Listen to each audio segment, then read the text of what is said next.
Hi, everybody. Today's Tuesday, March 17th, 2026, and our dear friend, our brother, Colonel Wilkerson, is here with us. Welcome back there. Good to be with you, Nima. Happy St. Patrick's Day. Yeah, happy to you too. Larry, let me start with the breaking news about Joe Kent, Yeah. director of National Counterterrorism Center.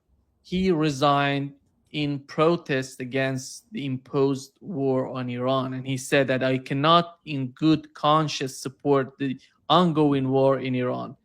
Iran posed no imminent threat to our nation. And it's clear that we started the war due to pressure from Israel and its powerful American lobby.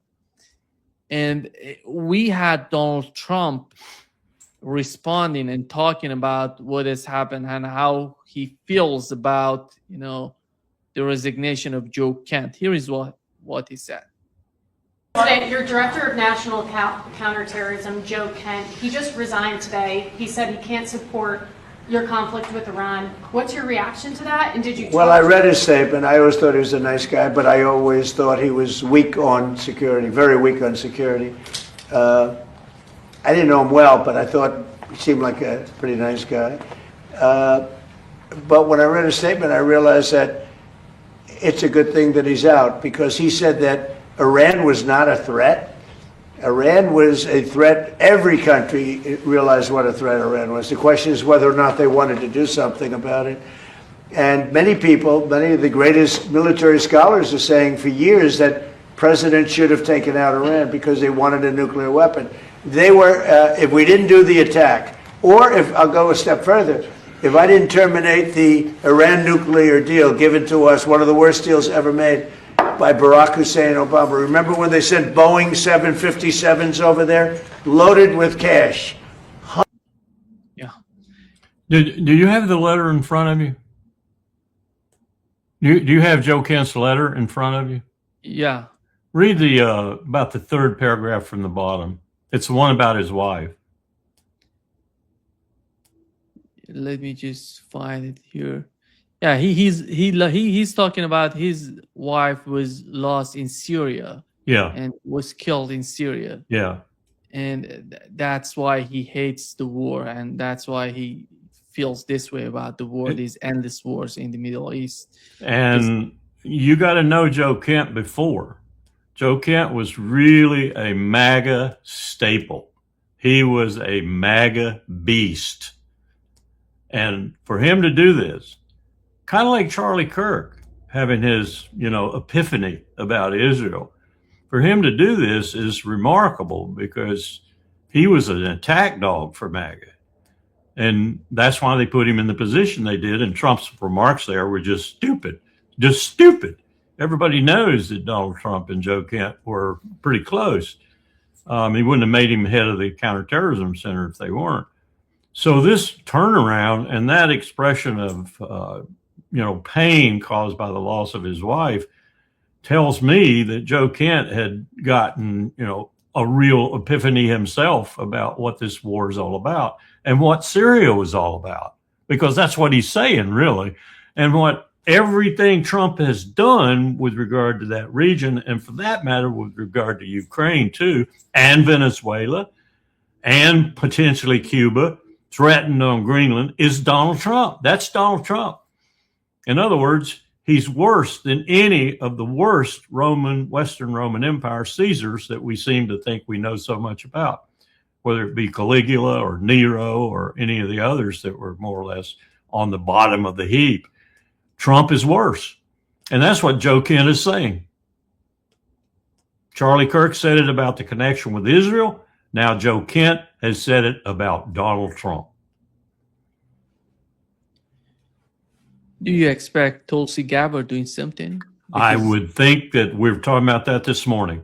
Who's next? It's got to be Tulsi. She simply has to do something to resurrect her future. She's not a stupid woman. She's a smart woman. She's a good politician. She had the right feelings about the JCPOA after much study of it. She knew more about the JCPOA than I did when I walked in to brief her. I stopped the briefing. I brought 3 experts with me. You know, Trita Parsi. I brought other people with me. And I said, ma'am, Congresswoman, we don't need to waste your time. You know more about it than we do. All we're going to do is culminate this briefing, get out of your office, and ask you to be with us for it rather than against it. And she said, I will make my decision. I'm still studying. So she needs to resurrect herself. She's got a lot of potential. She's still young. But if she stays with this ship till it goes down, she's finished. The whole agenda, Larry, is somehow falling apart. It's not just because, when you see Europeans are not that much into getting involved in offensive against Iran, that shows that something going on, and not just in the United States, outside of the United States. Because so far, we cannot say that Europeans were not involved so far. Since day one, they were trying to help the United States defensively, and they tried to defend Israel. But they're not that much, they don't want to be part of this offensive in the Strait of Hormuz. They see that's a red line, as I don't know if we can put it this way. But the whole concept, the whole rhetoric is just falling apart. And you see who's the establishment, who's not the establishment. For example, Mike Johnson today came out and totally defending Donald Trump. And here is what he said, Larry. Yeah. On the Gang of Eight, I got all the briefings. We all understood there was clearly an imminent threat, that Iran was very close to the enrichment of nuclear capability, and they were building missiles at a pace that no one in the region could keep up with.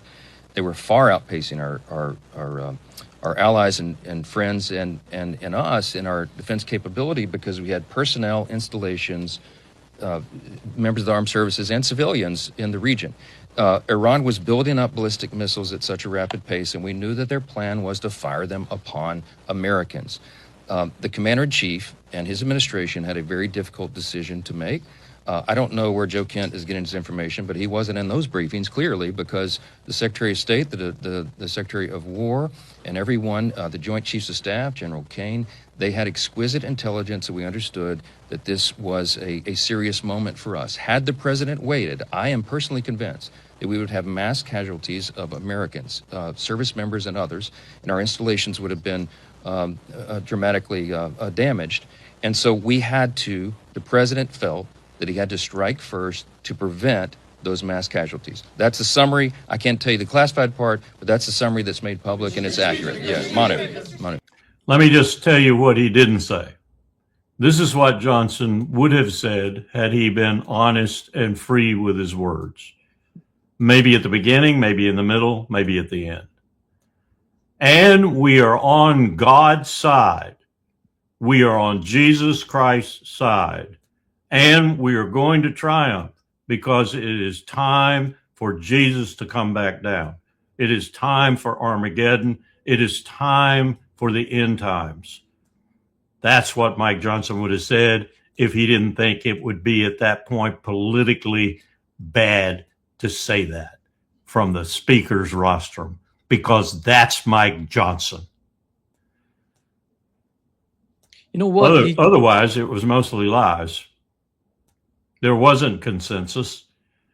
No question in my mind now, after exploring it more fully, there wasn't consensus. And certainly Kane, if he didn't advise against it, he gave enough information that any commander-in-chief with half a brain would have said, maybe I'm not going here, and picked up the phone and called Bibi Netanyahu and told him to cease and desist, because he wouldn't be with him. Because Bibi would not have gone had the president put his foot down and said that to him. Johnson's lying through his teeth. He's lying through his teeth. He's the way that he's talking, his point of view is one of the main reasons that the people came out and voted for Donald Trump. They thought that Donald Trump would be different, but they see that Donald Trump is the same. And those people like Joe Kent, like Tucker Carlson, they're just drawing the They're line. disgusted. They're disgusted with their own people, if you will, because they got led down the primrose path by a lot of people making arguments with which they were sympathetic. Hell, I'm sympathetic with some of the arguments. I'm sympathetic with the argument that we don't need to have wars in the Middle East, stupid wars like Iraq and Syria and Libya and Afghanistan and so forth. That was what Trump was saying. And that's what attracted them to him. Go back and look at those comments. And I wish Johnson would have had Bibi Netanyahu up on the right screen while he was saying what he was saying, where Bibi says over and over and over again for 20 years, Iran is going to have a nuclear weapon in a week or two. Iran is going to have a nuclear weapon next year. Iran is at 90% enrichment. They'll have a nuclear. How many times did Bibi say that? And Johnson was just saying the same thing. This is all manufactured garbage in order to support a president who has absolutely reversed himself on his main tenet with regard to national security. No more stupid wars. Did you listen to me, people? And especially no more stupid wars in the Middle East. That's what he said repeatedly. That's why they voted for him. Many of them. That's why they voted. Now he's losing them. He's losing them so fast, it's like rats jumping off a sinking ship.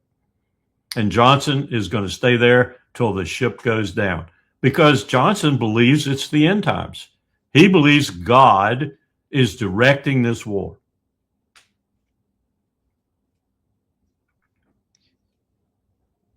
Larry, what does Donald Trump want from Europeans and from NATO allies? When he mentions that they're not helping us. Here is Donald Trump criticizing Europeans. And all of the NATO allies agreed with us, but they don't want to, despite the fact that we help them so much. We have thousands of soldiers in different countries all over the world, and they don't want to help us, which is amazing. I mean, amazing. And I didn't do a full court press because I think if I did, they probably would be. But we don't need help. That war has been long prosecuted, as far as I'm concerned, almost from day one. We knocked out many of these things. We knocked out the Navy essentially in a couple of days. They don't have a Navy to speak of, so he knocked out a Navy they don't have to speak of. He knocked out an Air Force that was so old it couldn't fly. The only thing they have, Nima, the only thing they have is ballistic missiles, and they have plenty of them. Yeah. And, Churchill is always quoted as saying everything that ever was said in the world. But Churchill said the only thing worse than having allies is not having them. Donald, you need to go to school. You need to go to military school. You need to learn what it means to not have allies. And he's losing them, rapidly losing them. And he's losing them because they don't want to do stupid things like he does. And in one case, at least, the Spanish leader, he's losing them because the guy has a sense of ethics and morality.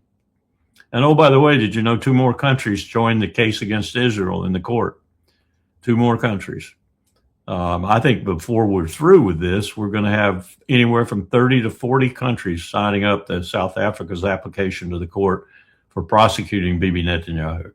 And you've got more countries each time that if he enters that country, he gets arrested immediately. Do you feel that Joe, knows that, I'm talking about the Joe Kent. Does he know something that we don't know in terms of the casualties or in terms of what has happened so far because somehow when he criticizing what has happened in Syria, it shows that he's concerned about American lives as well. Yes. And it's not just about, and what is the Trump administration, putting out? They're putting out the casualties 6, 7, but there is an interview recently, it was today on Press TV, a senior Iranian intelligence official. He's speaking to the Press TV saying that the United States suffered over 3,200 casualties and staggering equipment losses in the first week of the war. And the two side doesn't come together. The two picture doesn't match, and that's many of us. Is that possible that Donald Trump is hiding something? Well, I know he's hiding casualties. I don't know if he knows he's hiding casualties because people are afraid to tell him the truth, especially if it's an adverse truth. They don't want to tell him. And the military is no exception to that. They won't tell him either.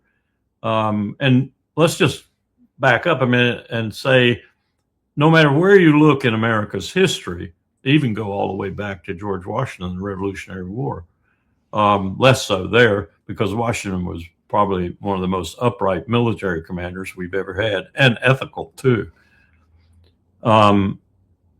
America's lied about its casualties in wars. We lied in Korea. We lied in Vietnam. We lied in World War II. We lied in World War I. Wilson was an inveterate liar. We don't ever tell the American people the cost of our decisions to go to war in the full until well after the war is over. Take the German counteroffensive in the Ardennes, where we lost 78,000 in less than 4 weeks. 78,000. That's more casualties than General MacArthur took in the entire war in the Pacific and the Southwest Pacific Theater in which he was in charge.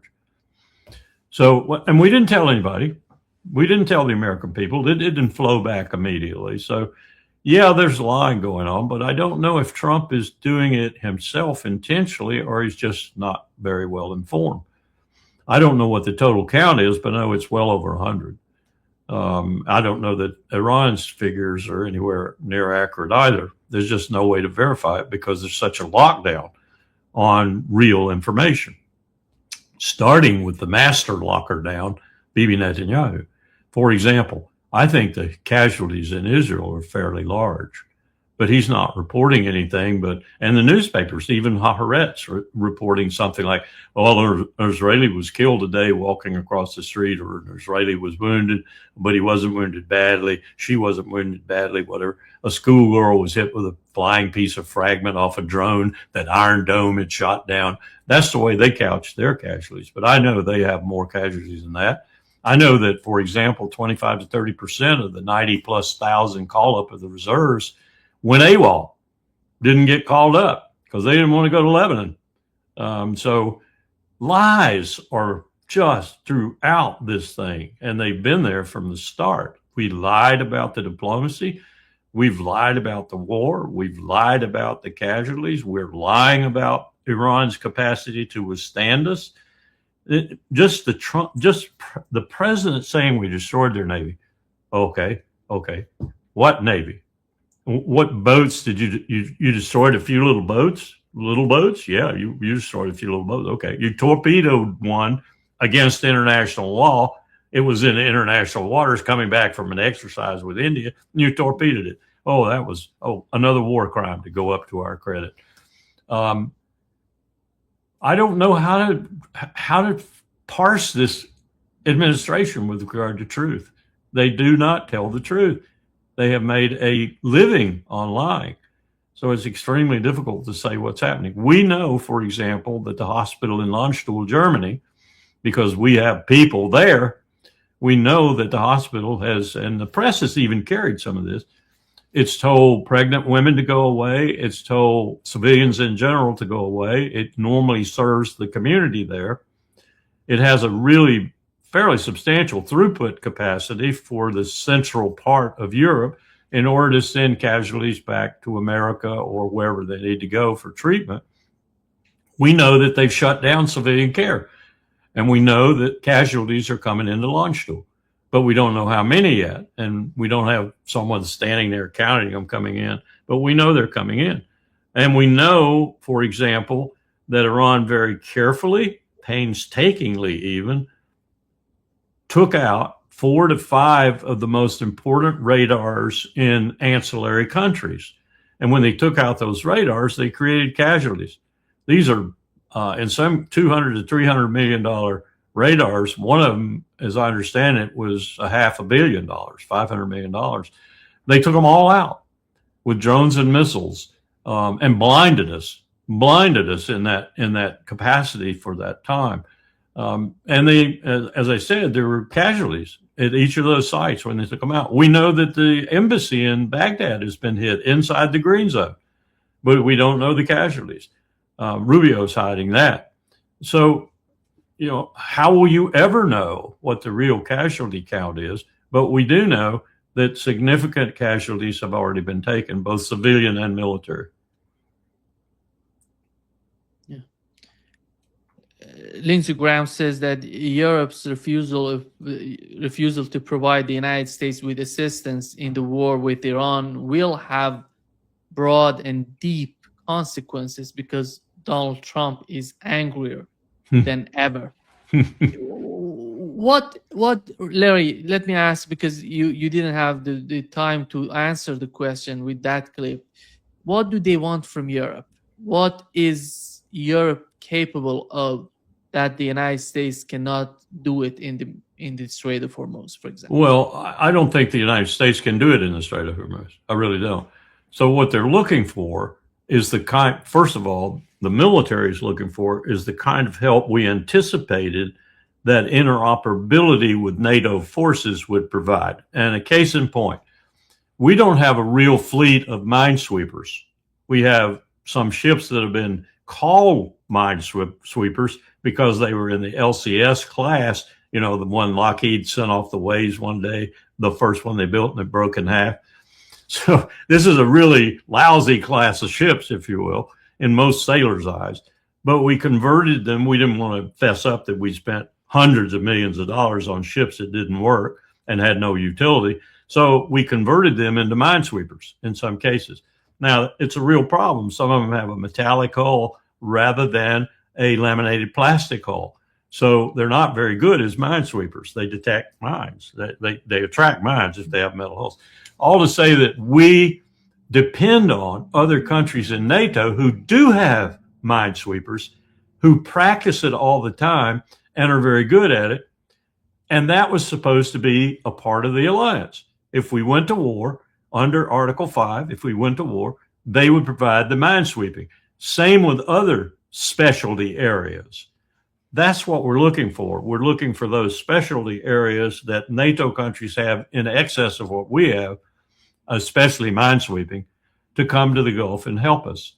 And they don't want to do that. And I don't blame them one bit, the way Trump has treated Europe up to this point. If I were a European leader, I would look back at Trump and say, you son of a bitch, would you like me to play the tape you had of your vice president over here at the Munich Security Conference? Would you like me to play the tape of Marco Rubio talking about it? Would you like me to play a tape of you talking about us? Because you're the person who started this split. Now, it was over Ukraine principally, but there are other issues too. Trump made some egregious statements about what NATO had to offer to America's defense, and they didn't forget them. And they've got some real reasons for not really being cooperative. You've got the Spanish leader who's doing it, I think, for moral and ethical purposes, and I applaud him. He has moral courage. But you've got other leaders doing it because they got their own problems. They have significant problems. Look at what they just did in the EU. They passed a law about the time of the special military operations starting almost 5 years ago. They passed a law that they would never buy again Arctic LNG from Russia. It's really sweet, the deal they had with Russia. It goes in European bottoms down to Bremerhaven or Le Havre or one of the other ports. And they take everything in their own bottoms. They put their own ships in there. All Russia does is top them off. Russia gets the money and everything's copacetic. And the Europeans have LNG out the yin-yang. What did they just do? They just bought all of Russia's Arctic LNG, and it's going to be shipped down to Europe now. And what did they say when someone said in the press, I was watching it, I forget who the leader was, why did you do that? You said you were going to not do that anymore. You're punishing Russia. Well, it doesn't start till January 27. Do we think they're going to stop in January 27? Hell no, they're not, because they've got to have that LNG. We're not going to supplement that LNG to the point where they can get off Russia. And they're going to have to open the pipelines back up too, Nima, eventually. So Russia's not happy with the way the United States is waging this conflict in Iran. Not happy at all. Okay, so you got to deal with Russia. You got to deal with them in the future, or you are going to be shit out of luck, pardon my French, with regard to your economies. You're already staggering from what we did to Nord Stream. What we did to Nord Stream, you're already being punished for that. Europe's got to figure itself out. It's got to sort itself out. And one of the sorting things it has to do is it can't trust Donald Trump any more than Putin can, any more than anyone in Iran can, any more than anyone in the world can. That's the reality of the United States of America today. No one can trust us. Larry, Iranian parliament speaker Ghalibaf, he said that the Strait of Hormuz situation won't return to its pre-war status. And they really want to change the whole game in the Middle East. It seems that the Strait of Hormuz is bringing some sort of leverage that they didn't want it before. They didn't want to go that far before because there was no war. There was nothing happening. That's why they didn't try to do anything in the Strait of Hormuz. Right now, the situation has totally changed after the assassination of the supreme leader of Iran. And they feel that the threat is on the doorstep. That's why they have to do something about it. And how do you see Iran going forward managing the Strait of Hormuz?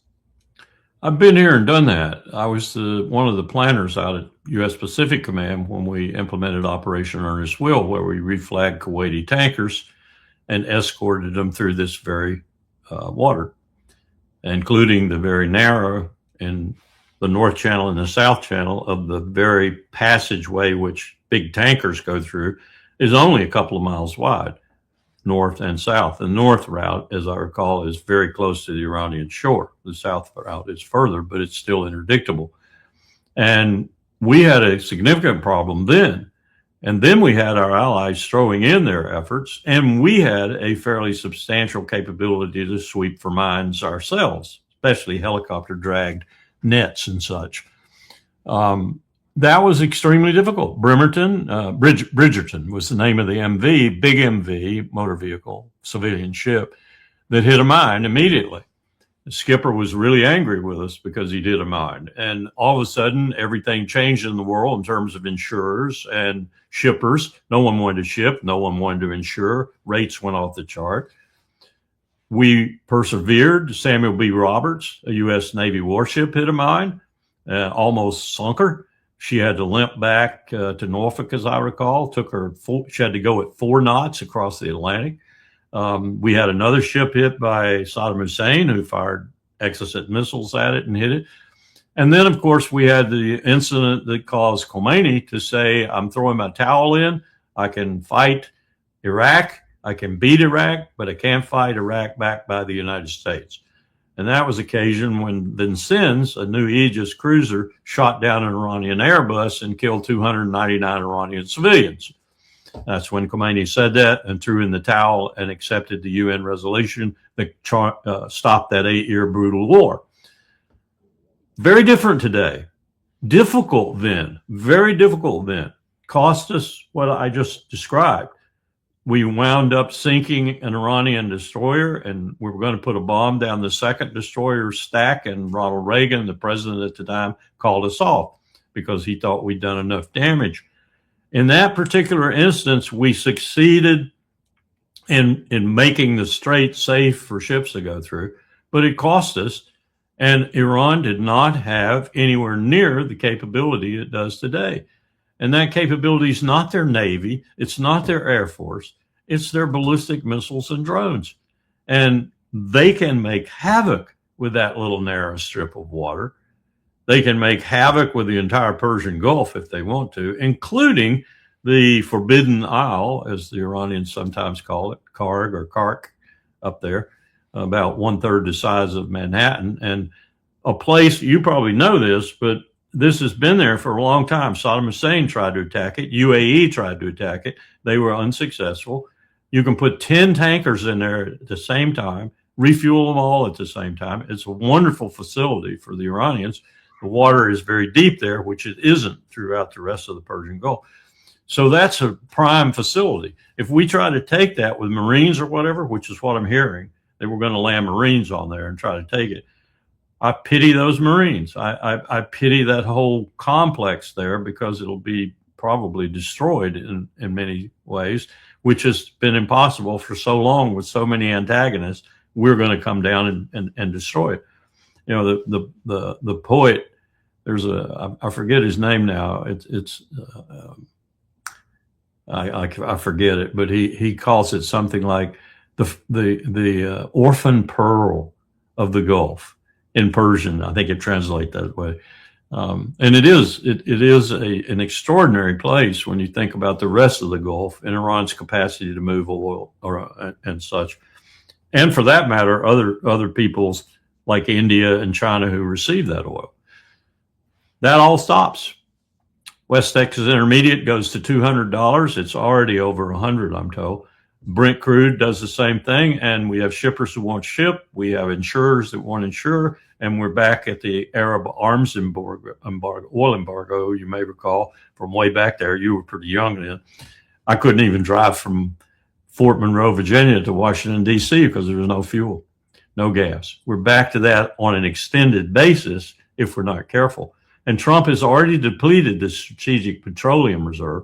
He's now drawing it down even further to try and reduce oil prices. It isn't going to work, and we're going to be in deep kimchi, as the Koreans would say, and so is the globe if we let this go on. And Iran is successful in keeping those countries it does not want to get through the strait from doing so, and lets those countries who it wants to be able, like those servicing China, to get through. And they can do that. Question is, can we alone stop that? We can probably make it more difficult to stop the flow, but we're going to take significant casualties in doing so. And back to your question, had the Europeans pitched in their minesweeping capability and other assets like that, it wouldn't have been quite so bad. But they're not going to. We know that the aircraft carrier Abraham Lincoln is far away from the Iranian coast. Very far now. They've moved another 300 miles. Yeah. And not just that, we had, the Gerald R. Ford is getting back to Greece. And while all of this happening, you see Donald Trump forcing Europeans to come in this strait. It shows that the war is not going the way that Donald Trump wants it to be. And they've seen the accuracy of these missiles. They've seen the point accuracy of these missiles, like the one that hit the facility in Bahrain, right on top of it. And they've seen the capacity of this class, and they know there are a couple of classes of missiles left, like the Mach 3, Mach 4, even Mach 5 missiles, the hypervelocity missiles that you cannot hit with anything. And they are very fearful of losing a carrier. You talk about putting Donald Trump on his back foot and making sure that he gets impeached. Take down an American carrier. Conversely, though, and the Iranians have to be thinking about this because I've been impressed with their ability to think this way. We take a carrier out, 5,000 Americans dead in one fell swoop. Will that make the American people change their mind about this war? Because right now, the American people, 3/4 of the American people do not support this war. And it's growing every day, percentage point or so every week.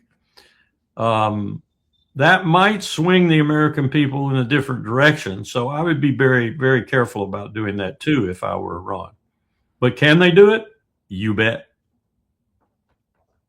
Yeah. How's the situation with the Israeli defense system, Larry? And we know that they're getting, from two sides, from Iran and from Hezbollah. Yeah. And that's sometimes roughly coordinated at the same time. 200 Hezbollah missiles come in, and equivalent number, not quite as many, but more devastating Iranian missiles come in. It's bad. It's bad.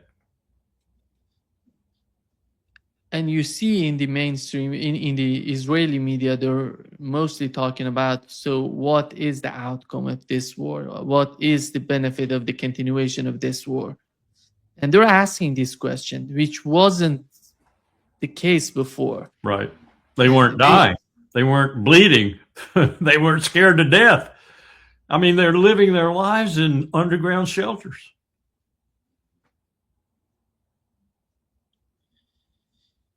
Donald Trump is trying to bring Syria in, the Jolani and al-Jolani and his gang to go against, to go against. Reuters reported that the United States encourages Syrian action against Hezbollah.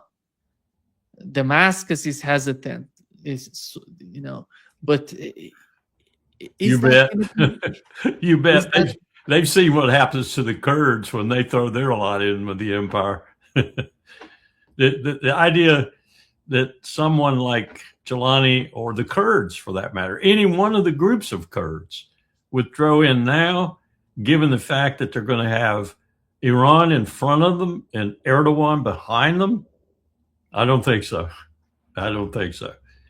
Now, Erdogan's not going to watch something like that happening and not take action. I know he's been all mouth up to this point, but I think the Kurds refusing, they've just refused to do what Trump wanted them to do.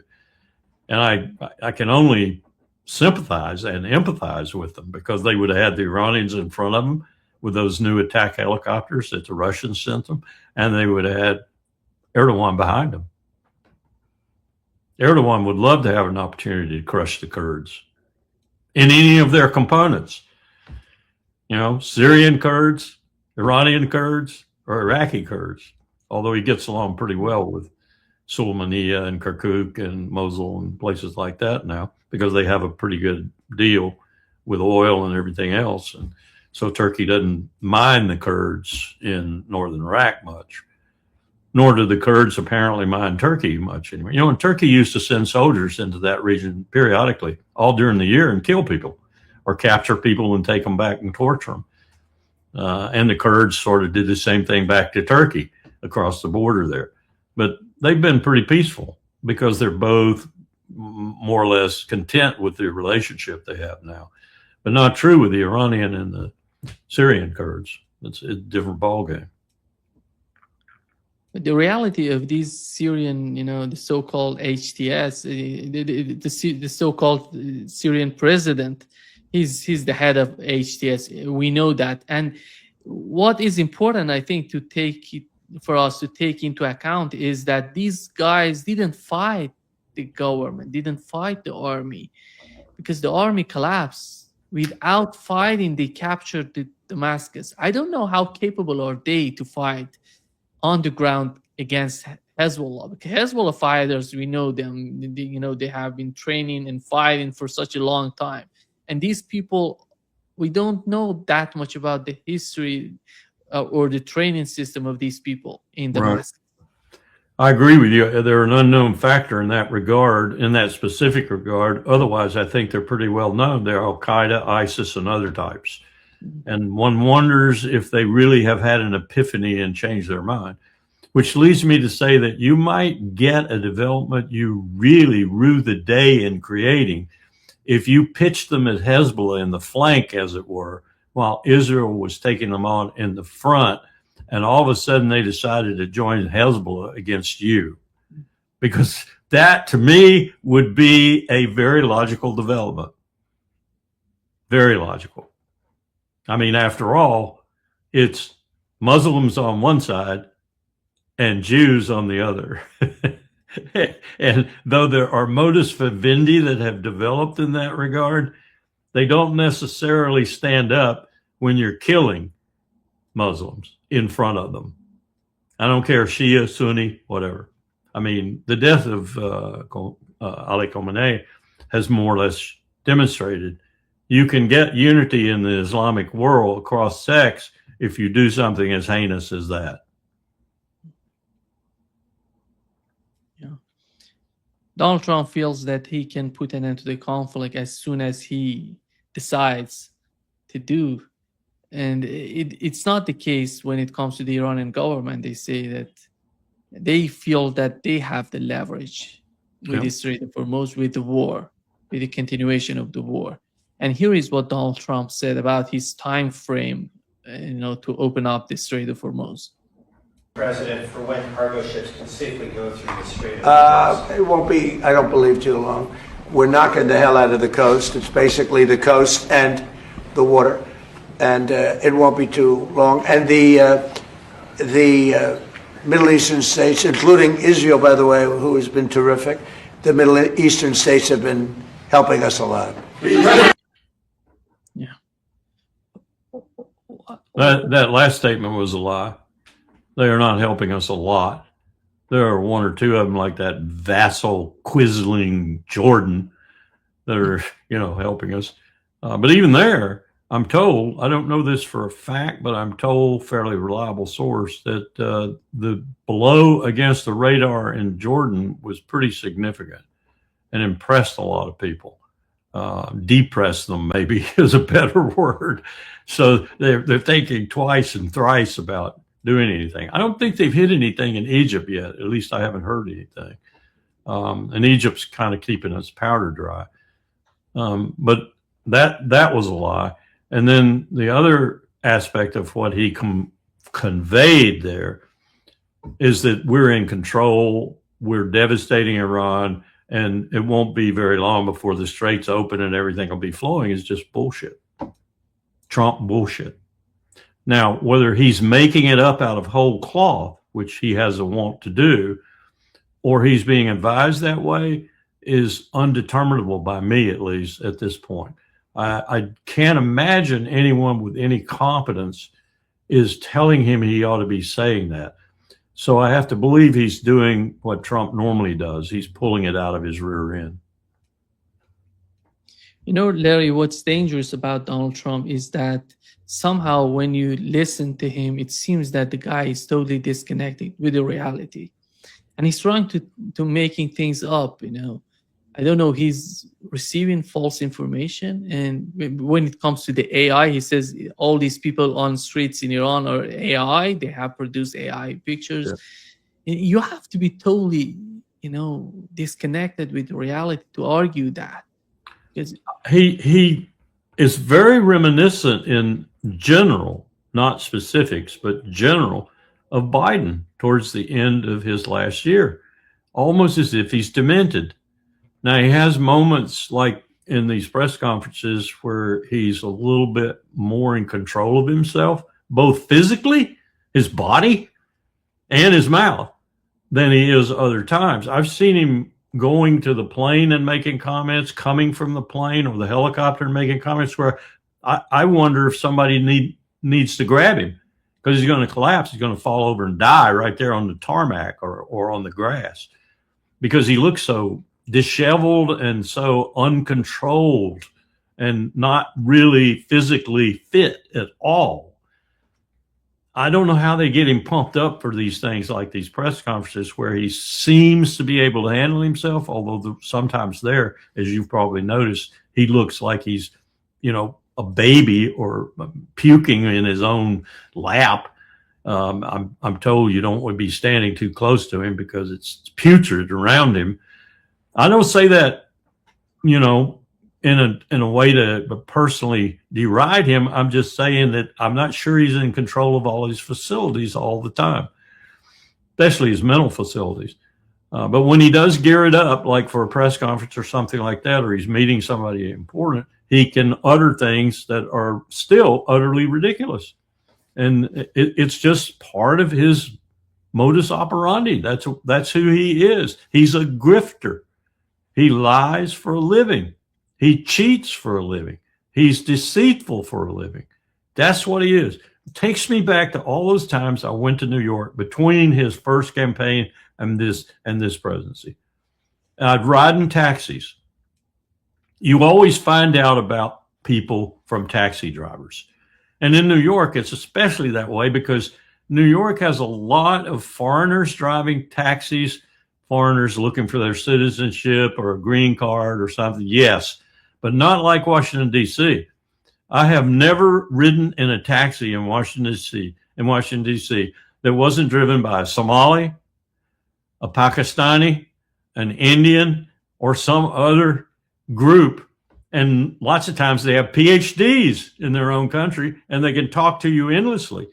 In New York, you get New Yorkers much of the time. And I talked to them about Donald Trump. They hated his guts. They had no kind words for him. They said he was a swindler. They said he was a con man. A couple of them, I was en route to Great Neck, and this very, very vocal taxi driver told me he was a mafioso and that he knew he was a mafioso because his brother was. And his brother had told him about Donald Trump meeting with members of the mafia. You know, so Donald Trump is hated by New Yorkers who count, New Yorkers who are at that level where the work gets done in New York City. They hate his guts. So I knew immediately from just that informal conversation on many trips to New York City that he was not the kind of person you wanted to be president of the United States. And I've just had that ramified 100,000 times again and again by his being president. He's a grifter. He's a mafioso. He's a gangster. That's who is our president, Nima. You don't have too far to go to realize that, because your man, I think, preceding Lula, was too, is too. He's a capitalist gangster, maybe. But so is Trump a capitalist gangster. He's a predatory capitalist par excellence. He just specializes in real estate instead of banking. That's who is our president. Americans need to wake up. Larry, considering the war in Ukraine, the economic war in China since 2010, and with the new tariff war during the Trump administration, and coming to the new war between Iran and the United States, you know, the war on Russia, China, and finally on Iran. And here comes the concept, what is happening to this world? You know, there is a new article in Financial Times. The title is "The Era of the U.S. Dominance in Economic Warfare is Over." And is arguing, this article argues that Iran's actions in the Strait of Hormuz show the reality of multipolar economic warfare. For decades, the United States dominated sanctions and used financial pressure as a strategic weapon. Now, other powers, including Iran and China, can use similar tools to respond in response to escalation. Is this picture accurate, in your opinion? I think it is, and I think it's just going to worsen with regard to us, the American empire. I think you see a composite example of this in the fact that, well, let me ask you a question.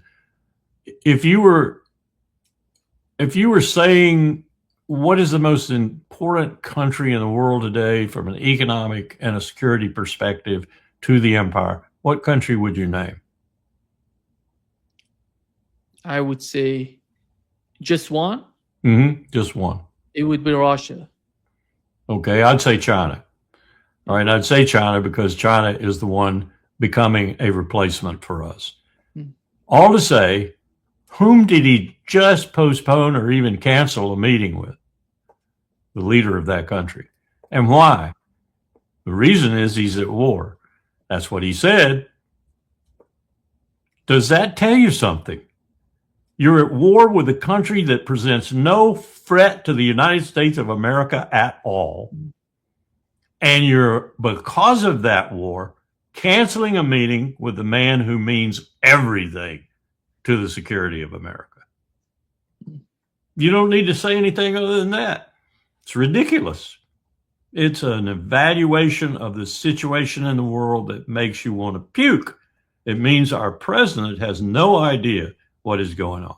Now, the way you should answer that, Nima, if you're a geopolitical, geostrategic genius, is you should say, no, you don't understand the people behind Donald Trump. Maybe not Donald Trump, but the people behind him who are directing Donald Trump realize what you just said. And they're using Iran and the war therewith to try and get at China, to try and stop the most dangerous base road initiative China has going, the one running through Iran, up the Persian Gulf and into the Caucasus. So this is the game. This is the great game back in action with new players, the most prominent of which is the United States, now making war on Iran, not to make war on Iran, but to make war on China. I'll buy that, but I don't buy the fact that this administration has the sense to know that. Iran just has the disadvantage of being in the way. We're after China, really. I would buy that. If Donald Trump came out and told the American people that, I would buy that. I wouldn't necessarily buy the answer that going to war in Iran was the way to stop that.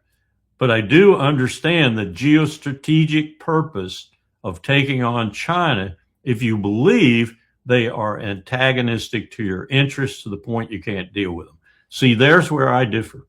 There's where George H.W. Bush differed. There's where even George W. Bush differed. They thought better to deal with China in the economic sphere, compete with China in that sphere, than to go to war. That's not what Biden believed, and that's not what Trump believes, I don't think. But I know the people behind him don't believe that. They think war with China is inevitable, best to take them on indirectly. And the first theater that they've agreed on was Russia and Ukraine. That didn't work too well, so now they've shifted down to Iran. The active theater, though, is much bigger because they're in Azerbaijan, they're in Armenia, they're in Georgia, they're in all of the peripheral Russian countries that they think will give Russia a hard time, trying to foment rebellion, trying to foment new policies. They're in Georgia big time, in Tbilisi. But Iran is the active theater now, the southern flank, if you will, of China's base road initiative. They're trying to stop China. That makes sense, but it doesn't make sense the way we're dealing with it. There is something deep happening in the United States, even with those, during the war with Ukraine, we've learned from, for example, Scott Ritter was talking about that there is no real Russian analyst in the United States. But in my opinion, when I saw what was happening with the conflict with Iran and now the war against Iran, even with those people who are partly Iranian Americans who I know, I don't want to name because they're not right now to defend themselves. They don't know Iran, Larry. You know how I saw that most vividly? Are you familiar with Khosrow Semnani? He's a billionaire Iranian. He owns I'm told he owns somewhere close to 95% of the nuclear business west of the Mississippi, mostly nuclear waste and things like that. But he's a multi-billionaire, lives in Salt Lake City. I met with him at a time when Trita Parsi and I were trying to convince the Iranian community in America that we knew the most about, Khosrow being one of them, to help us get the JCPOA through. And I learned in that time with Trita, especially going up and down Orange County in California and other places where Iranian Americans lived who had lots and lots of money. I learned that there was a very, very wide array of opinions and views. Most of them did not want a war, but they wanted the regime gone.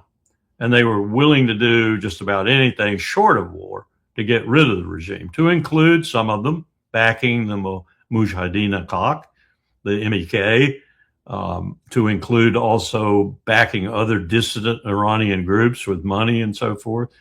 Khosrow, for example, was kind of somewhere in the middle, because he had a general license with OFAC, Treasury, to send a whole ship full of humanitarian supplies, food, and everything else to Iran once a year. And they approved that. And he would ship, I think it landed in Chabahar or Bandar Abbas, somewhere like that, offloaded. And, you know, Iranians got whatever Iranians needed, they got off that ship. And it included a whole array of medical supplies that Iran had difficulty getting through sanctions and that sort of stuff. So he was doing that sort of thing. But even he was kind of a dual mind about who he would support and what he would support in order to overthrow the regime. Well, all of that to say, what I found out, I think, for my own knowledge, was that none of them had any idea about what they were saying in real terms. They were so divorced from the Iran that they had left, usually around 77, 78, 79, and the Iran now, especially the Iran that had evolved out of the long, bitter war with Iraq and was now in existence. They simply didn't understand it. They went back to the days of the Shah or just after them. So I don't know what to say about, except that I would say don't take advice from any of those people. Don't take advice from any of them, except the few that we did meet some of who were all for the Iranian people and said, essentially, if democracy or a better form of government in terms of the people is to come to the Iranian people, they themselves need to achieve it, not outsiders, not outsiders. There were quite a few of them that felt that way, dentists, doctors, and others, wealthy Iranian Americans who felt that way. And incidentally, they gave the most money to Trita. Larry, comparing to Iran during the Iran-Iraq war, the population today in 2026 is twice the population that it was during the Iran-Iraq war. Right. The food production today in Iran is 8 times they produced during that. You know, they producing more food. Which is one reason why they're running out of water. Yeah. But the water, when it comes to the water, Larry, they're less than almost 2%. They're dependent on the desalination plants. Yeah, yeah. You know, I knew that wasn't a big blow, but the thing I'm hearing from climate people, these are people who are totally neutral in terms of who's running what and so forth. What I'm hearing from the climate people is that because of the way they do agriculture, they had these incredible reservoirs of water. They're not quite like our aquifers, but they are roughly the same in terms of providing water from deep underground. Because of their methods of agriculture, they have really drained those in the last 30 years. And they're looking at the potential for climate to really give them a blow if it's not already giving them a blow. Yeah. And this all has to do with, you know, the same thing we're doing in our country, just draining in order to raise crops, you know. Yeah. But after all, Larry, what I wanted to say that when I got back to Iran after more than 12 years, I saw a country economically more powerful, and the cities have totally transformed. The cities were much more beautiful, and everything was. Which is why this bombing is such a shame. Yeah. Yeah. Yeah. Historical sites, Yeah. 1,000-year plus old historical sites, we're just bombing them. And many people don't understand that Iran was invaded, First World War and Second World War. It was invaded by foreign countries, and right now I think I criticize many people who are arguing that Iran is weaker than before, that 10 years ago, 12 years, 20 years ago, Iran is in a much stronger. When I got back, I really perceived that Iran in a much stronger position right now. That's why they feel so comfortable, you know, to continue the war. This confidence doesn't come from, you know, weakness. It's come from, you know, how they're confident about their capabilities. I agree. And look at what we've done. We were talking about this yesterday. Two people that I used to teach with. One's a geologist and one's a historian. And our point that we all agreed on was what we have done in essence is we have made a country that, as you said, was growing more and more powerful in terms of its cohesiveness and its people every day, arrive at that point even earlier than they would have. And we're going to regret that dearly because they're going to fight us to the death. And that's the wrong way we should have approached it. You know, another person who's an anthropologist essentially said, look, I've been in and out of Iran for 30 years. And I will tell you right now, the nascent movements among the Iranian people for a better government were going to triumph. They're going to triumph. All you had to do was let them alone, nurture them in any way you could that was not CIA oriented, Mossad oriented. You know, what do you mean by nurture? Well, I mean, if they ask for help with media, with newspapers or something like that, you offer them help. If they ask for help with farming, you offer them help. If they ask for emergency aid because of an earthquake like they had in Bam in 2003, you offer them help. But you don't act like you want to change their regime. You let them do that. You know, I think that's right. I think that's right. That's not the way you approach other countries, Iran or any other country, you know. Larry, before wrapping up, we know that the air defense system is not working the way it was working when the war started, and Israel is somehow in a desperate situation. And many people would argue that Israel may go, you know, they may use nuclear bombs against Iran. They may go nuclear. And here is what Donald Trump said about Israel using nukes. Advisors David Sachs said the other week that the U.S. should, quote, declare victory and get out of the Iran war. He also warned that if the conflict escalates, Israel may contemplate the use of a nuclear weapon. Has he shared that assessment with you? No, yes. And Israel wouldn't do that. Israel would never do that. And, yeah, there's a theory. You've pounded them to hell, and you can just leave now, and it'll take 10 years for them to build back not nearly what they have right now. And I guess that's another theory. But we want to have it ended so that another president doesn't have... Look, for 47 years, no president was willing to do what I'm doing, and they should have done it a long time ago. It would have been a lot easier. There's no president that wanted to do it. This is the same guy who said that you're not going to get a new war in the Middle East with me. And he's right in the middle of a new war with Iran. And he says Israel is not going to, I think we have to go. Nobody would, you know, believe what Donald Trump is talking about. You know what I would have said to him right there if I were in his face at the time he was saying that? I would have said, why do you think, Mr. President, 47 years of presidents didn't do it? Have you given that any thought? You're implying they were cowards. You're implying they didn't know what they were doing, whereas you do. You're implying that you're the smart person, and all those presidents over those 47 years, and I'll take you all the way back to Dwight Eisenhower if you'd like, you're implying that they were stupid or cowards or both.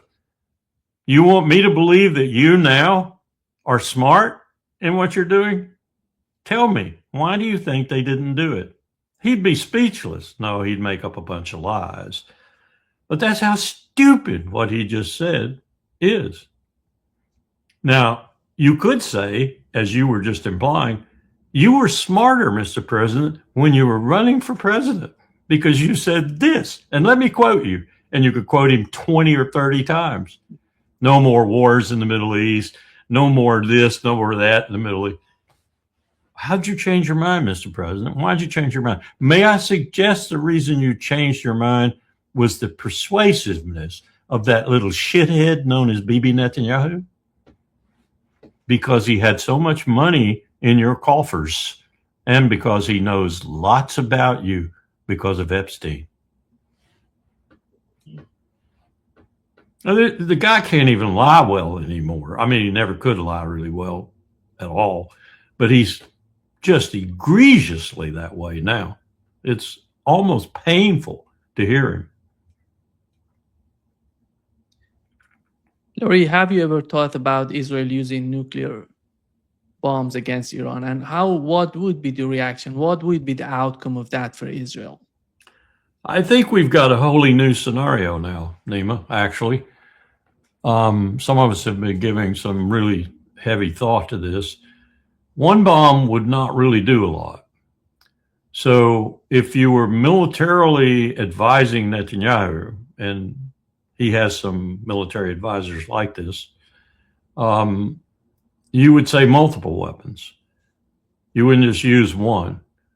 One would not really, in that big country, unless you were able to convince yourself to drop it on Tehran or something like that, one hopes and prays that wouldn't happen. And that would be a war crime of just unimaginable proportions. It would probably seal Netanyahu's doom before the court, if not elsewhere too. So if you were going to use them in a militarily effective way, you would use more than one. You'd perhaps use a dozen or more. And you'd use them in key areas where you knew that the effect would be not so damning of you in terms of the press that occurred afterwards. And you knew you'd be bringing yourself some kind of military advantage or achievement, particularly knocking out ballistic missile sites or something like that. So our conclusion was if you had good military advice, you would not just upload a few, as they were doing in 1973, to drop on the Egyptian Third Army, and the Russians and us Soviets at the time and us got really concerned and weighed in on it. They would do it in a much more extensive way. And we wouldn't have just one bomb going off. We'd have a dozen or so bombs going off. And then we asked ourselves, what would that mean? That would really let the genie out of the bottle, because it would support those in this country, for example, young people who don't know anything about the Manhattan Project or about Japan or any of the history of these weapons. Just think of them in technological terms. That would support their theory that we bought them, we pay for them enormously, we pay for them. Why can't we use them? So you would be opening an entire new regime of warfare in our view. You would be saying to the world, oh, look, see, they were used there. We have horrible aftermaths, maybe, especially if they're air bursts instead of ground bursts, where you get lots of radiation. Think Chernobyl, for example, many Chernobyls. This would be a horrible development. And yet it makes sense in that narrow way from a military professional point of view. You wouldn't want to just use one, and you wouldn't want to use it on a city.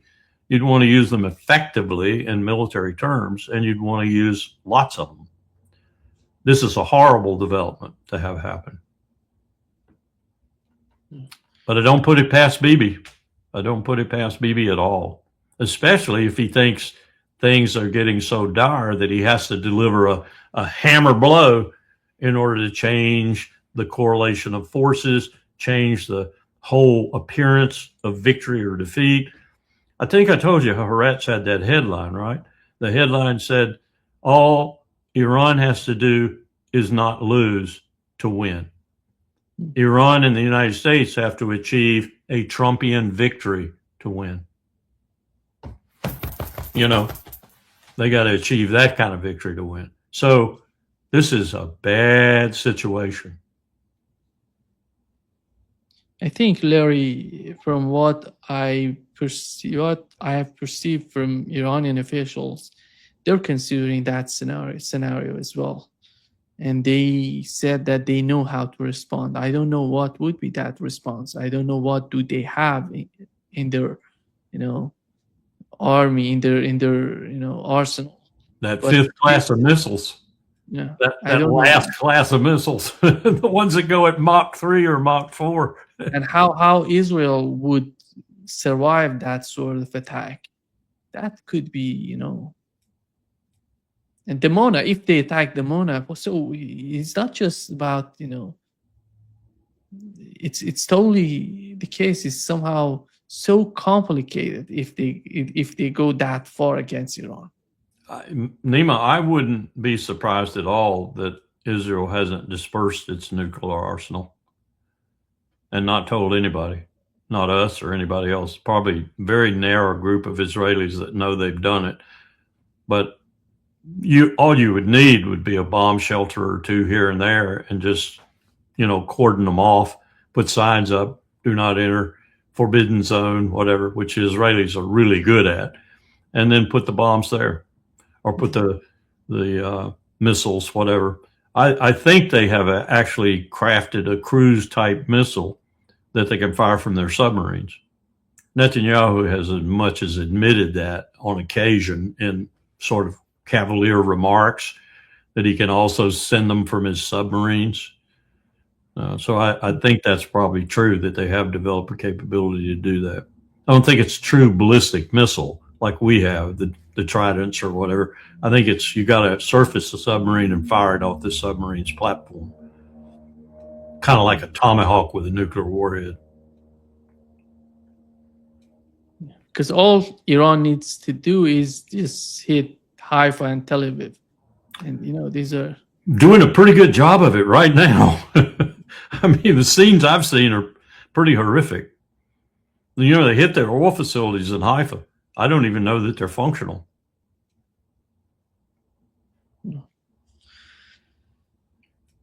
Thank you, Larry, for being with us today. Sure. These are great connection, as always. I wish we had some good things to talk about. Yeah. But How are your children? They're doing good. They're doing fine. Yeah. Good. At least that's positive. Yeah. Thank you, Larry. Tell Bolsonaro I said hello.